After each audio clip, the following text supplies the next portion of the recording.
Guys hi guys ఇదో ఆల్రెడీలో ఉన్నా booking వస్తలేవు. అన్ని ఆటోలు ఆగిన ఉన్నాయి ఇక్కడ బుకింగ్ కోసం. ఈ క్యాబ్ గీబ్ అన్నీ అక్కడ దాకా ఉండే కానీ ఇందాక తీసేసినాం. ఫుల్ ట్రాఫిక్ అవుతుంది ఆల్రెడీలో. ఏగో అందరు బుకింగ్ కోసం అన్న ఫోన్ చూస్తున్నట్టు. సినిమా ఏదో సినిమా నడుస్తుంది, బుకింగ్లే లేవు. అయ్యా టైము గిట్ట 7:20 7:30 అవుతుంది. అన్ని ఆటోలు ఎంటీగా పోతున్నాయి, బుకింగ్లే లేవు.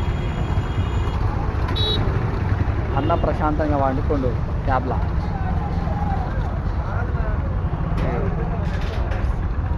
ఫుల్ జామ్ అవుతుంది, అటు నుంచి ఇటు నుంచి రెండో జామ్ అవుతున్నాయి. వీడు బాగానే వేసుకోవచ్చు మంచాలు. ఏంద్రా అయ్యా ఈ కర్మలు.